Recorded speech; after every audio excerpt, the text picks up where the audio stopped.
मतलब 1 करोड़ फालतू है, उनको नौकरी कहाँ से देगा आदमी? अच्छा, 1 करोड़ तो दे पाएगा? दे रहे हैं 1 करोड़ जब तक 1 करोड़ की व्यवस्था बना पाएगा, 5 करोड़ पहले पैदा होकर लाइन में खड़े हो जाते हैं आगे। किसी को मालूम? इनको 1 करोड़ का तो मालूम है। मैं एक राज्य से कितना बच्चा पास हो रहा है मालूम आपको? आप बताइए, मतलब आपका कहना है 1 करोड़ नौकरियां मिल गई? कौन से राज्य की बात? अरे भैया कोई से भी स्टेट उठा लो आप, आपको मालूम ही नहीं है। 5 करोड़ राजस्थान की जनसंख्या जाओ। है तो 4 करोड़, दिल्ली की 5 करोड़ अगर राजस्थान की जनसंख्या है तो 4 करोड़ होंगे। अगर दिल्ली की आबादी 2 करोड़ है तो 5 करोड़ हो जाएंगे।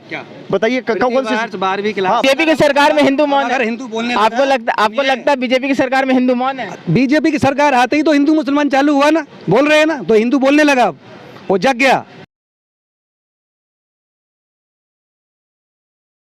नमस्कार, आप देख रहे हैं सरल भारत न्यूज़। मैं हूं आपके साथ आभाष कुमार। इस वक्त हम मौजूद हैं दिल्ली में। तो आज का हमारा मुद्दा है जनसंख्या नियंत्रण कानून। आइए यहाँ की जनता से जानते हैं कि वो इनके बारे में क्या सोचते हैं, क्योंकि केंद्र सरकार जनसंख्या नियंत्रण कानून को लाने का विचार कर रही है। हालांकि अगर हम जनसंख्या नियंत्रण कानून की बात करें तो 2011 के मुताबिक हमारी देश की जनसंख्या 121 करोड़ थी, पर अभी जो आंकड़े आने वाले हैं तो उनमें बताया जा रहा है कि हमारी जनसंख्या 150 करोड़ को भी पार कर सकती है और हम चाइना जैसे देश को भी जनसंख्या में पीछे छोड़ सकते हैं। आइए देश की जनता से जानते हैं कि सरकार के ये फैसले पे देश की जनता उनका कितना साथ देने वाली है।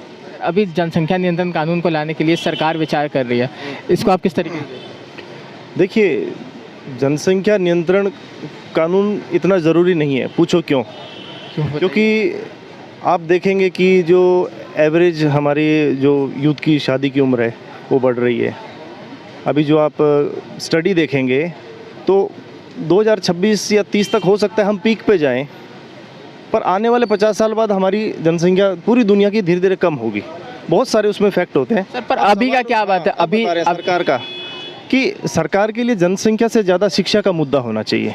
आप लोगों को शिक्षित कीजिए, अपने आप हो जाएगा। तो सरकार का यही कहना है ना कि जनसंख्या ज़्यादा इसलिए हम शिक्षा भी नहीं दे पा रहे। अब या तो सरकार ये बता दे कि शिक्षा में उसने 4 साल पिछले 8 साल में क्या किया, या जो पिछली सरकारों को जो कोसते हैं उनके लिए उन्होंने क्या किया, तो ये सब। और दूसरा एक ये बोल रहे हैं कि सरकारी नौकरी नहीं मिलेगी। ठीक है, पब्लिक में का आप परसेप्शन बना सकते हो, पर ये बताइए कि सरकारी नौकरी है कहाँ पर? जनसंख्या नियंत्रण के जरिए ये एक परसेप्शन का खेल है राजनीति। देखिए, अगर देश में विकास पे चुनाव होने लग जाए तो बीजेपी, मैं बोलता हूँ 2 सीटें ना लेके आए, क्योंकि यहाँ पे हमारी बीजेपी विकास नहीं करती। हाँ नहीं, मैं फिर बोल रहा हूँ, अगर विकास देश में मुद्दा होता तो बीजेपी, मैं बोल रहा हूँ, खाता नहीं। जब बीजेपी धर्म के मुद्दों पे बात करती, तो यही तो बोल रहे हैं, इसके लिए हम बीजेपी को जिम्मेदार नहीं मानेंगे। जो देश की जनता है उसका माइंडसेट, और वो क्यों किया है? क्योंकि आप उनको शिक्षित मत कीजिए। जब शिक्षित नहीं करेंगे तो इस तरह के उलझुल जो काम है, आप बताइए पिछले 8 साल में शिक्षा का बजट कितना हुआ, रिसर्च पे कितना किया, सेंट्रल यूनिवर्सिटी को कितना दिया? सबसे ज़्यादा इन्वेस्ट तो व्हाट्सएप यूनिवर्सिटी पे कर रही है सरकार। जब उस पर इन्वेस्ट करेगी तो इस तरह के उलझुल आएंगे। तो मुझे लगता है जनसंख्या का जो मामला है ये बेहद निजी है। सरकार को सड़क पे कानून बनाने चाहिए, हम चल रहे हैं, पर धीरे धीरे वो हमारे खाने की थाली पर पहुंची। अब हमारे बेडरूम में घुसकर लोगों की पर्सनल लाइफ, यहाँ तक को मैं कहूँगा कि वो सेक्स लाइफ में इंटरफेयर कर रही है। तो होती कौन है ये? कितना सहमत है? ये जैसे मेरे भाई जन अभी विकास की जो बात कर रहे हैं, शायद ये विकास को नहीं जानते। विकास 2014 से भाग रहा है और सरपट भाग रहा है। सर, जनसंख्या भी भाग रही है। जनसंख्या की वजह से ही ये सारी गड़बड़ पैदा हो रही है। एक वर्ग जो सब कुछ अल्लाह की देन है, बीवी अल्लाह की देन है, 50 बच्चे अल्लाह की देन है, और रोजगार और भोजगार वो मोदी की देन है ना? मतलब आप मुसलमानों को नहीं मुसलमानों को टारगेट कर रहे हैं आप डायरेक्ट। वो बिल्कुल स्पष्ट तौर पे एक ही चाहूँगा, अभी इन्होंने बोला, कहा जा रहा है ना, एक ही वर्ग मुस्लिम सीधे तौर पे इस चीज का जिम्मेदार है। क्या लगता है, क्या लगता है का आंकड़ा खुद बोलता है, जिन्होंने ये बोला। अब इन्होंने, मैं फिर ये बोलूंगा कि इनका रिसर्च कहाँ से आई, ये मुझे डेटा बताए। भारत सरकार इनका कहना है कि मुसलमान जो वो आंकड़ा रिपोर्ट और अखबार की रिपोर्ट पे बात नहीं करूंगा मैं, भारत सरकार इनका कहना देखिए, हिंदू मुस्लिम सिख ईसाई पिछले 1 दशक में किस समुदाय का ग्रोथ रेट कितना रहा? अब ये बोल रहे हैं ना मुस्लिम का या किसी भी संप्रदाय का, आप बताइए सर, आपने कहाँ से डेटा लिया? ग्रोथ रेट सिर्फ जनसंख्या बढ़ने का है। आप किसी के आंकड़े ले लो, किसी के भी आंकड़े ले लो, मैं कह रहा हूँ ये RTI डाल लें कि हिंदू की जनसंख्या कितनी है और मुसलमान की जनसंख्या कितनी है देश की आज़ादी के टाइम पे। पाकिस्तान, बांग्लादेश, इस्लामिक कंट्री में क्या हालत है? क्या हमारे देश को हिंदू मुसलमान सिख ईसाई के नाम पे करना? जो आज़ादी की लड़ाई थी, आपके और हमारे सबके पूर्वजों ने योगदान दिया, इसके अंदर तो कोई सवाल ही नहीं है। और सबसे मैं बताऊं इसको विडंबना के लिए कि हम अपने पूर्वजों के योगदान के लिए लड़ रहे हैं। इससे बड़ा विडंबना इस देश का हो नहीं सकता कि हम अपने वो कह रहे उन्होंने क्या किया, अरे छोड़िए हम अपनी बात करें ना। तो जनसंख्या नियंत्रण देखो, मैं फिर ये कह रहा हूँ कि आज 2024 के बाद जो भी पार्टी आए, चाहे बीजेपी आए चाहे कांग्रेस आए, अगर ये मुद्दा हवा ना हो जाए तो मुझसे आप यहीं मिल लीजिएगा। और इनका कहना है कि जनसंख्या जो सुनिए, कोई हवा तूफान वाली बात नहीं है। जैसे ही जनसंख्या कानून लागू हो जाएगा, अपने आप इस भाई को भी नौकरी मिल जाएगी, इनके बच्चों को भी नौकरी मिलना स्टार्ट हो सर, जाएगी। सहमति नहीं रख रहा है ये एक बच्चा घर में जब एक लड़का और एक लड़की, एक लड़का एक लड़की तो पहले ही रह गया। इधर बोलिए। बांग्लादेश बनकर 30 देश और बना देंगे, इतनी जनसंख्या और है आपकी। तो आप उस पर गौर करिए ना। इनका टारगेट ये 2047 में इसको मुसलमान देश घोषित करना, ये जरूरी है। जब तक सरपट ये कानून नहीं लाएगा, ये इस्लाम ऐसे काबू में आने वाला नहीं है। इनकी तो लॉजिक ही एक होता है, फटाफट सब अल्लाह की देन, सब अल्लाह की देन। अब यहाँ पे सहूलियत भी चाहिए, अल्लाह की देन अलग है और सहूलियत भी चाहिए। हमें नौकरी भी चाहिए, हमें सरकारी नौकरी भी चाहिए। सरकारी नौकरी ये अपने दिमाग से निकाल दो फिलहाल। अब सरकारी नौकरी तो हिंदुओं को भी नहीं मिल रही सर। नौकरी चाहिए क्यों? मैं टैक्सी चलाता हूँ, बेरोजगार आदमी नहीं हूँ। आप अभी मुझे 12वीं फेल और 30,000 रुपये महीना कमाता हूँ। सर सरकारी नौकरी हिंदुओं को भी नहीं मिल रही सर।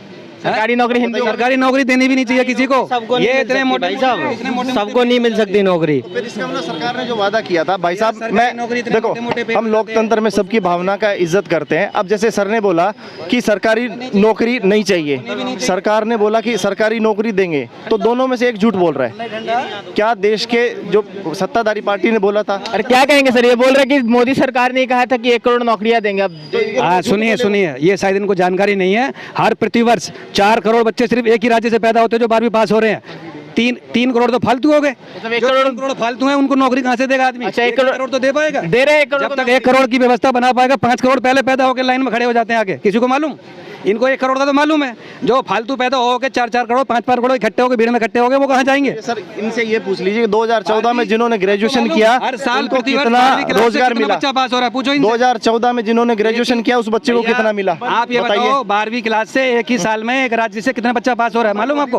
आप बताइए। मतलब आपका कहना है 1 करोड़ नौकरियां मिल गई। कौन से राज्य की बात? अरे भैया कोई से भी स्टेट उठा लो आप, आपको मालूम ही नहीं है। 5 करोड़ राजस्थान की आप जनसंख्या जाओ। है तो 4 करोड़ दिल्ली की, 5 करोड़ अगर राजस्थान की जनसंख्या है तो 4 करोड़ होंगे। अगर दिल्ली की आबादी 2 करोड़ है तो 5 करोड़ हो जाएंगे। बताइए कौन से? 12वीं क्लास से जो बच्चे पास हो रहे बंगाल, हैं, इंडिया लगा लो चाहे आधा स्टार लगा लो, ठीक है बड़े से। पर मेरा ये मानना है, देखिए बहस धर्म, मैं ये कह रहा हूँ आपने जो मुद्दा बड़ा सीरियस पूछा, पर ये जो परसेप्शन होता है कि आप इसको धर्म की तरफ मोड़ दें, ये बहुत गलत चीज़ है ना। आप देखिए 2014 में हमने देखा, चाहे उससे कभी भी बात कर लो, एक हिंदू की परिभाषा थी कि कौन है, उसमें भी छांट दिया कि भैया ये नहीं है, दलित को नहीं मानेंगे। हिंदू था नहीं पहले ना। शोले पिक्चर देखो आप, उसमें जो वो दिखाए हैं चाचा जान, वो बड़े ईमानदार हैं, नमाज अदा करके जा रहे हैं। और हमारे भोले शंकर वहाँ धर्मेंद्र दारू पी के पड़ा हुआ है। आज तक किसी हिंदू ने ऑब्जेक्शन उठाया? धर्मेंद्र को आप भोले शंकर से compare कर रहे हैं। अरे हिंदू मुसलमान की बात कर रहा हूँ, हिंदू पहले आवाज उठाता ही नहीं था, मौन रहता था, वो आज भी मौन है। बीजेपी की सरकार में हिंदू मौन है। अगर हिंदू बोलने आपको लगता है बीजेपी की सरकार में हिंदू मौन है? बीजेपी की सरकार आते ही तो हिंदू मुसलमान चालू हुआ ना, बोल रहे हैं ना, तो हिंदू बोलने लगा, वो जग गया। अभी भी एक संजय दत्त की पिक्चर आई है, संजय दत्त को तिलक लगा दिया, वो बना दिया, पंडित बना दिया उसको, और क्या विलन का रूप धारण करा दिया उसको। ये उसका तो जोरों शोरों से बीजेपी नहीं है। जिस भी चैनल का आपको जो लोग देखते हैं, देखिए यूथ को हमें एजुकेशन देनी चाहिए। देखिए धर्म और ये बहुत टेम्परेरी मुद्दे होते हैं। देखो कोई भी सरकार आएगी वो जनता का इस्तेमाल करेगी।